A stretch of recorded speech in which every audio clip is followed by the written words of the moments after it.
Tertuliano es uno de los apologistas latinos. Nació en Cartago en el año 160 y vivió hasta el año 240. Las obras que desde el punto de vista del pensamiento más nos interesan son el De Anima y el Apologeticum. Tertuliano considero que es un autor injustamente tratado en la historia de la filosofía. Se le considera como el paradigma de la hostilidad al pensamiento racional, como un autor cegado por un fideísmo irracionalista que le impedía apreciar ninguno de los logros de la razón. Bien, considero que esta visión caricaturesca de Tertuliano no se corresponde del todo con su pensamiento. Quien se adentre mínimamente en la lectura de alguna de sus obras verá que no es cierto.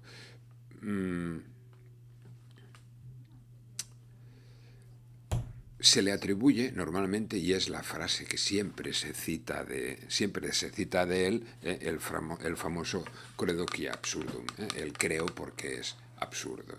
Realmente esto sería la formulación perfecta, la fórmula perfecta, eso, ¿no?, del fideísmo irracionalista.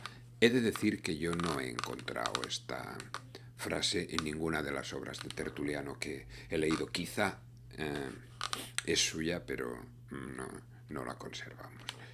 Se le atribuye, pero no es suya. En realidad tampoco tiene tanta importancia, porque esta en concreto no la dice, pero en muchos momentos dice otras, de parecidas, incluso peores, casi podríamos decir. Es cierto porque es imposible, ¿no?, hablando de la encarnación, hablando de la Trinidad, hablando de algunos misterios, es una afirmación habitual en él.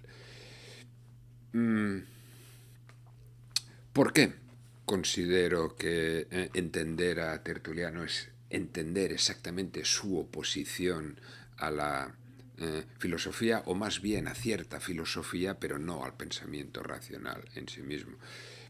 Tertuliano fue quien le puso a San Justino el sobrenombre del filósofo. En fin, no lo hizo evidentemente de manera despectiva, sino como un mérito, San Justino el filósofo. Y en sus obras, como digo, es habitual encontrar toda una serie de argumentaciones filosóficas muy elaboradas, algunas de ellas incluso, ¿no?, con una lucidez sorprendente. Entonces, bueno, intentemos aproximarnos mínimamente al sentido de su obra. Luego, para profundizar o para completar esto, que no es más que una pequeña presentación de sus ideas, es necesario, pues, leer los documentos que hay, las fuentes secundarias sobre él y sobre todo alguna de sus obras. Pero bien, creo que aproximarse a Tertuliano exige entender contra quién él estaba escribiendo, quiénes eran sus adversarios. Bueno, en realidad esto supongo que no es exclusivo de Tertuliano, sino que para entender mínimamente a cualquier pensador, pues es preciso entender, ¿no?, entender de qué estaba hablando, con quién estaba discutiendo. Tertuliano se dirige muy claramente en polémica a los gnósticos, que eran un movimiento que en esa época pues quizá monopolizaban casi el prestigio filosófico y cultural del momento. Él se enfrenta más exactamente al racionalismo de los gnósticos. El gnosticismo era un movimiento que con muchos matices, con muchas versiones, coincidía principalmente en afirmar que el ser humano puede llegar a tener por vía exclusivamente racional, por vía natural, un conocimiento adecuado y perfecto de la esencia divina. Es decir, que yo, por métodos puramente naturales y racionales, sin necesidad de acudir a ningún tipo de revelación ni fe, puedo llegar a tener un conocimiento perfecto de lo que es Dios. El racionalismo gnóstico no deja lugar a la trascendencia, al misterio, a la lejanía. No, yo si uso bien mi entendimiento, puedo llegar. Evidentemente no todo el mundo, un componente del gnosticismo era su elitismo. Solo unos cuantos, los más selectos, podemos llegar ahí. Pero, en fin, esta era la idea. Lo cual a Tertuliano le parece que es falsear completamente la idea de Dios, la noción de Dios. En realidad, él lo que está argumentando con estas expresiones tan sorprendentes y tan chocantes como de que es verdad porque es imposible o porque es absurdo, es precisamente que la distancia entre lo que es la divinidad y lo que es nuestro entendimiento es tan grande que el hecho de no entenderlo, en realidad, es un mérito casi, es como una garantía. Si yo afirmo que, como hacían los gnósticos, entiendo perfectamente, tengo un conocimiento adecuado de la esencia divina, Tertuliano dice, pues sospecha. Si crees que lo entiendes perfectamente, es señal de que no lo entiendes. Según Tertuliano, en realidad, quien pretende tener este conocimiento, lo que ha hecho es sustituir lo que era el objeto, lo que era Dios, por su concepto de Dios. Esto incluso se puede aplicar, dice Tertuliano, a objetos mucho más sencillos. Si alguien te viene y te dice, yo es que te conozco perfectamente, pues en realidad lo que está conociendo no es lo que soy yo, sino la idea o el concepto que él ha puesto en lugar mío. Pues aplicado a Dios vendría a ser lo mismo. Si alguien pretende, según Tertuliano, que tiene este conocimiento, en realidad lo que está haciendo es simplificando, empobreciendo tanto el objeto que ya no es ese objeto.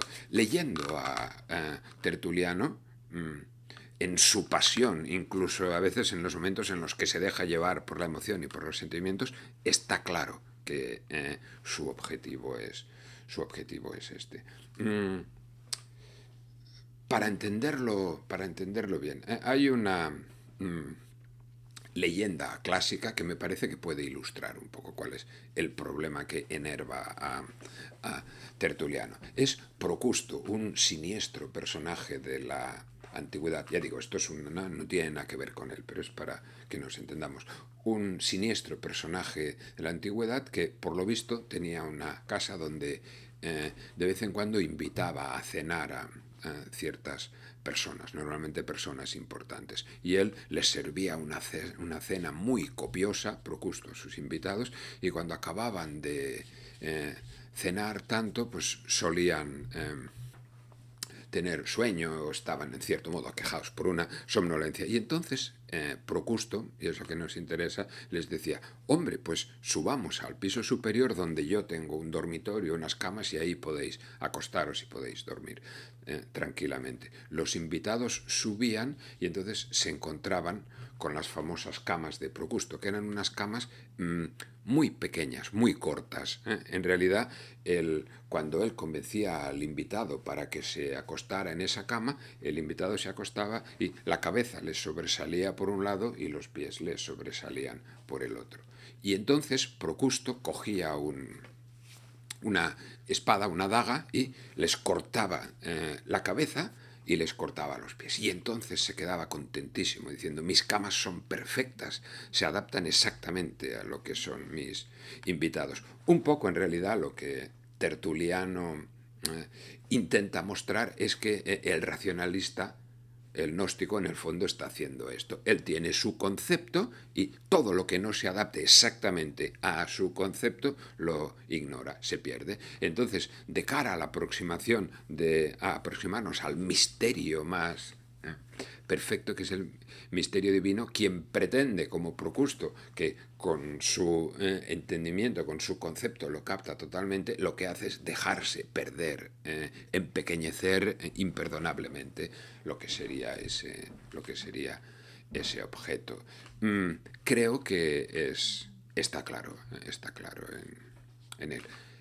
El misterio de la Santísima Trinidad, por ejemplo, está clarísimo que no podemos llegar a entenderlo por vía racional. El no entenderlo probablemente me indica que quizá estoy yendo por el buen camino. Lo que sé seguro es que si lo entendiera perfectamente, no lo sería. ¿Cómo puedo entender un Dios, una sustancia que sea tres personas? O en la encarnación, una persona que tenga dos naturalezas, ¿no? La divina y la humana. En fin, esta es la idea esencial que me parece que hay que pensar de Tertuliano en relación con el gnosticismo. Hay algunos temas de su pensamiento que sería interesante no desarrollar aquí, pero al menos apuntar muy rápidamente. El primero de ellos es el tema del materialismo en Tertuliano. Él, y es una de las citas también clásicas de Tertuliano, dice, nihil enim sine corpus, no existe nada que no sea un cuerpo, que no tenga materia. Y esto lo aplica al alma. ¿Cuál es la naturaleza del alma? Pues en realidad Tertuliano no afirma en ningún momento la inmaterialidad del alma, sino que para él el alma humana, que es inmortal evidentemente y que anima al cuerpo, es material, dice él, con una materia tenue y sutil. Se desposa con el cuerpo y en realidad actúa o interactúa con el cuerpo precisamente porque no es totalmente heterogénea a lo corporal. Son momentos en la obra del De Anima en el que recuerdan mucho algunas de las reflexiones de Descartes, vamos, o más bien al contrario, el problema de la comunicación entre las sustancias. ¿Cómo es posible que en mi yo interactúen cosas tan distintas como un cuerpo que está sometido a las leyes de la materia y un alma que parece que es todo lo contrario de lo que es el cuerpo? Pues Tertuliano dice que en realidad está claro que el alma, aunque sea inmortal, tiene que tener una cierta materialidad porque, dice él, el alma sufre cuando el cuerpo sufre, dice, y se alimenta cuando el cuerpo se alimenta. Hay esa interacción. Por cierto, que algunos de los adversarios que discutían con él le objetaron que no, que el alma no se alimenta de los alimentos del cuerpo, sino que se alimenta de la sabiduría inmaterial, a lo cual él respondió, si realmente el alimento del alma fuera esta sabiduría, estaríamos casi todos muertos de hambre. En fin, pero el tema es este. Otro tema que nos interesaría tratar, que sería interesante profundizar en Tertuliano, es el tema del anima naturaliter cristiana, del alma naturalmente cristiana. Este es un asunto importante, igual que en el anterior, igual que en el tema de la naturaleza del alma. Está claro que a Tertuliano le falta terminología filosófica, terminología filosófica. Él en realidad no parece como si no tuviera manera de expresar o de, ¿no? Sujetar lo que es un pensamiento que, claro, al no disponer de estas herramientas filosóficas, de desconocer el aristotelismo, en fin, pues bueno, más bien sugiere, propone, pero no acaba de formularlo de manera rigurosa. ¿En qué consiste? Pues para él hay una relación directa, paternofilial, entre Dios y nosotros. Dios hizo creó al hombre a su imagen y semejanza. Los primeros hombres engendraron a los siguientes, a los siguientes, a los siguientes, a los siguientes, y hay una cadena que podríamos ir siguiendo que nos une directamente con la divinidad. Y esto hace que en nuestra alma, en realidad, estén naturalmente impresas ciertas verdades, ciertos conocimientos que nos vienen de manera connatural, directamente de Dios. Él habla, pues, de que tenemos un cierto conocimiento confuso, ¿no? Como un testimonio que hay en el alma, de nuestro origen, de la inmortalidad, de la divinidad, de los fines de la vida. Son cuestiones a las que cuando accedemos mediante la revelación, descubrimos que ya de alguna manera no hacen más que confirmar o formular lo que ya estaba de algún modo impreso en nuestra alma. Nuestra alma es una idea interesante. En realidad es tanto la moral como la teología cristiana no son cuestiones arbitrarias o ajenas que violenten nuestra naturaleza, sino que en realidad responden a ella. Insistió también mucho en el tema de la libertad de Dios en su acto creador. Los gnósticos, en su afán racionalizador, explicaban la causación del mundo por vía de emanaciones. En realidad todo era un proceso que ocurría necesariamente, siguiendo unas leyes necesarias, y que por eso se podía estudiar racionalmente. Tertuliano insiste en la esencia de la creación como un acto libre. Incluso, en cierto momento, hablando del mal, del problema del mal, utiliza un razonamiento en realidad bastante atrevido, bastante sorprendente. Dice, el problema del mal en el mundo es un problema irresoluble para los gnósticos, dice él, y que era un problema que realmente les preocupaba. Pues si realmente la materia fuera mala, como dicen los gnósticos, sería preferible incluso, dice Tertuliano, pensar que Dios la ha querido crear voluntariamente mala, que no pensar que se le ha impuesto por un proceso necesario. En fin, es solo una presentación básica que exigiría, por vuestra parte, leer todo esto. Muchas gracias.